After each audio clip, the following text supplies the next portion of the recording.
everyone, it's Wendy. I'm here today to share with you a little flippy thing I've made to add to a journal.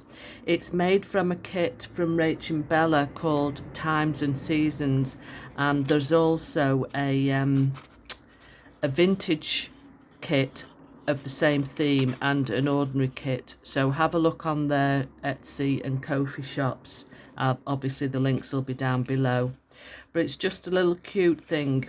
It came about because this is part of the kit. It's just like little journal cards.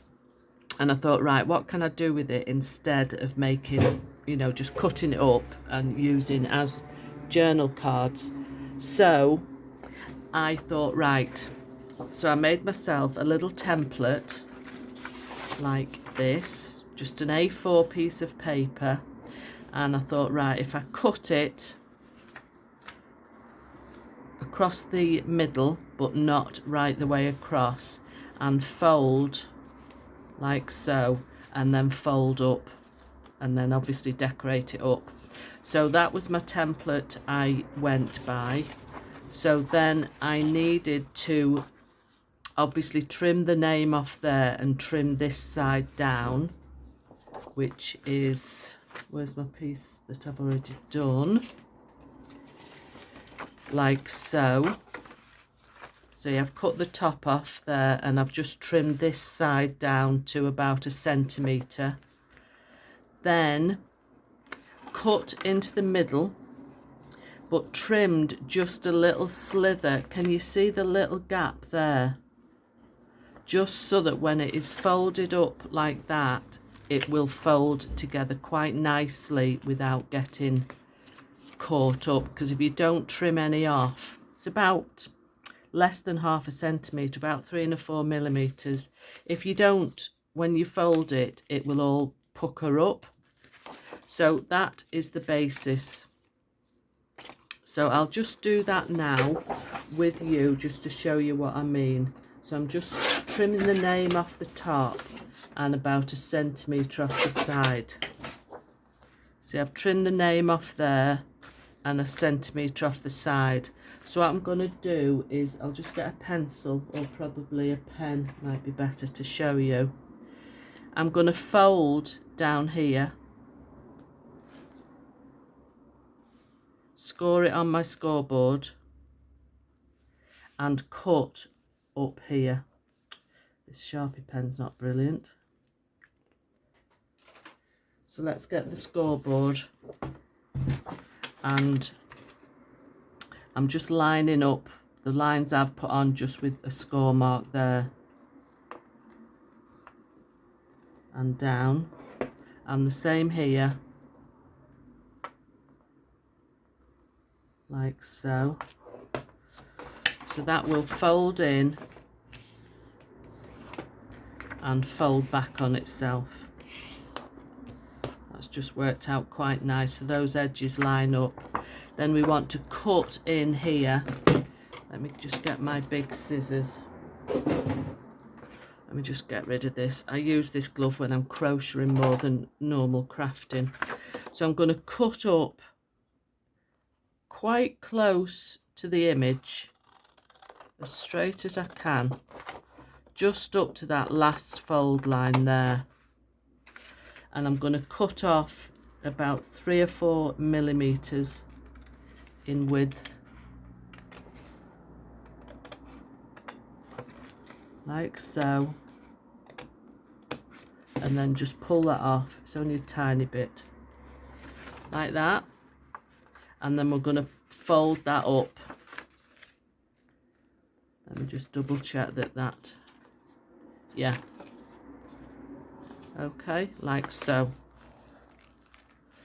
So you've got your 2 folds like that, and then because you've cut that little bit out, it'll fold up quite nicely there. Okay, so that's where we're up to with this image here. So I don't need that template anymore. So the images are all showing when it's folded out flat. Right, let's get rid of that one, and let's get rid of the made one. Then what I decided to do was make a belly band to hold it all together, because if that's glued into your journal, these bits can flip out. So I put a magnet and a belly band on. So also what I did was put on some lace down this edge.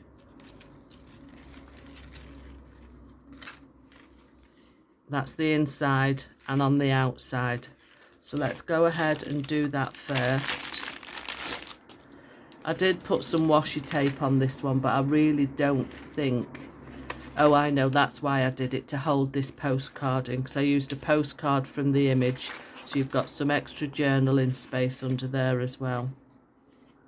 Oh, that mushroom is in the way there. That's why it didn't fold over properly. Right, I'll know not to do that on this next one. So you've got journaling space there, and then you can use this for journaling.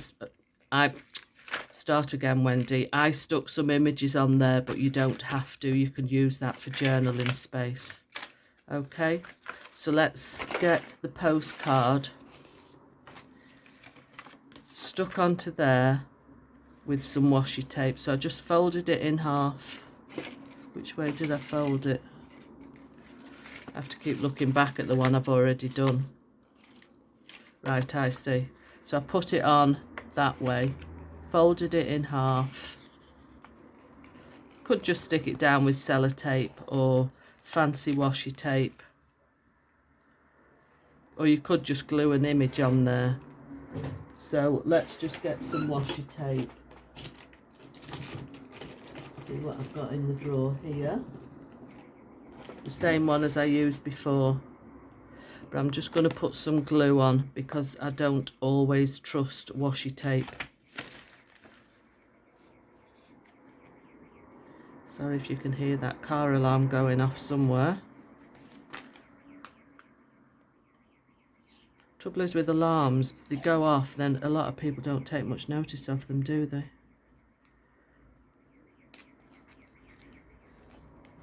And remember not to take it over the edge, because otherwise it won't flip up. Then I'm going to put some more glue on the washi tape there. And that'll just glue nicely. Make sure I've got it the right way.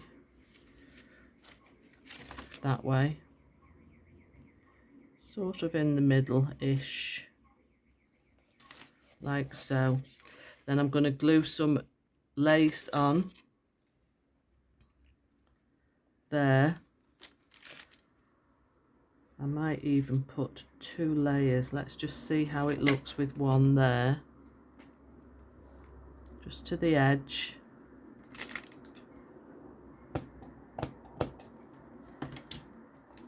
No, we'll leave it at 1. Then I'm going to put some all down this edge.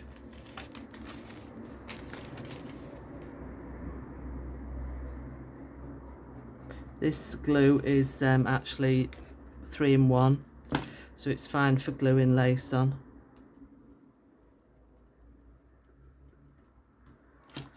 Like so. Right, let's get that out of the way.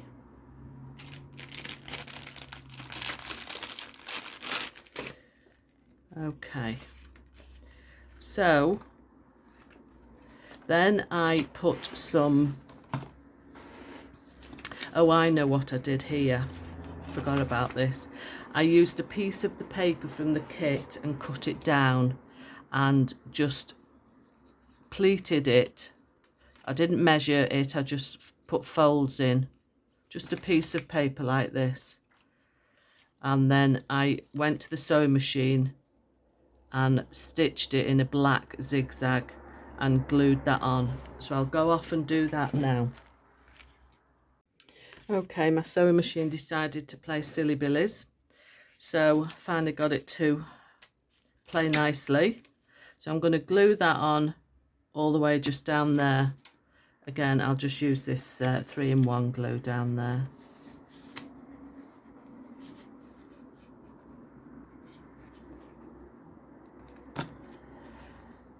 You can leave the ends if you want to, or you can chop them off. Sometimes I do and sometimes I don't. So I'm going to leave that as is for now, just leave that end. So that's where we're up to at the moment. Okay, so then I put a tag on the ends just for a bit of extra decoration, then you know it's a sort of pull out. So I put those on here, but before I do that I'm just going to quickly ink round the edges just to give it a bit of vintagey feel.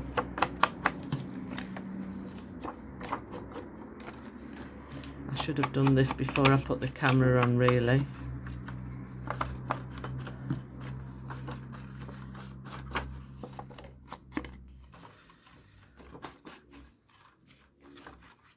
Okay, on this side as well. Right, now then let's just get the crocodile out, because I've got some eyelets to set in as well.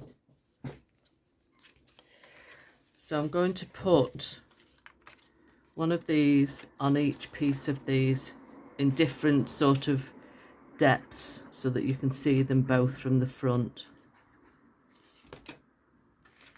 So I'll put one up here, like so, and put the other one a bit further down, so that when it's folded together, they're in different places, if that makes sense to you. It does to me, so that when they're folded up, it's in a different place. So I'm going to put this one near the top again,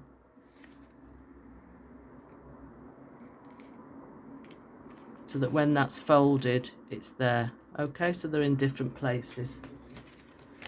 So I've got my two little eyelets out, and I've got my crocodile on the correct setting. So I'm just going to put two holes in and set the eyelet. Doesn't take much force with this because there's not much thickness to get through, and the eyelets aren't very big. Like, and then I've got my box of dangles ready to have a look through. Okay, so that's like so. Right, let's get the dangles out and see. I've got two boxes, one's more beads, excuse the noise, and this one is like dangle. So that's more of a birthday one. Trying to find one that sort of matches the colour. That sort of does, sort of terracotta one. I've got videos on these dangles. There's two similar ones actually. So let's use those two and get two bulb pins out of my little drawer here. Got gold to go with the chain that's already on. So we can attach those. I always make the dangles ready with a jump ring, then they're ready to attach. One there, and in fact I just said I make it with a jump ring. That one hasn't, but the bulb pin will go through the chain no problem, even though it's very fine chain. So you've got your two little dangles on the end there. So now what I need is the belly band to go round. So I've got a piece of card here, and I've also got a strip of paper. Now we're not going to need all the card, so what I'm going to do is just put it on and fold this piece down. Doesn't have to go all the way down to the bottom, and fold this one. Oh, hang on, I've got a join in this card, so I need to just chop a bit off that, because I want the join to be at the back. So let's put that there and chop a bit more off. And then fold this one up so that it is even with the card in line. The there can be thrown away. Now I like to round the corners just on the smallest setting of my corner rounder. And I'm going to glue a strip of the paper over. I'm just going to round the corners on this as well. Then it all matches. And I'm just going to quickly ink round there.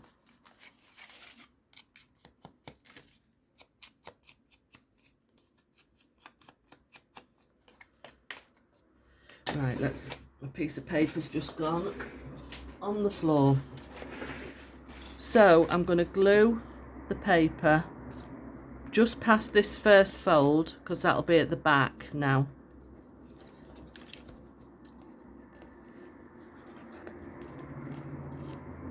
Come on, glue. It's long enough to go over that fold. You'll understand what I mean in a minute.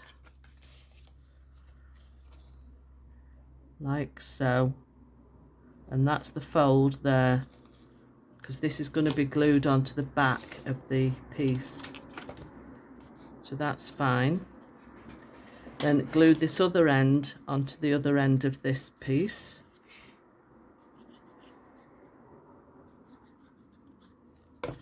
Like so.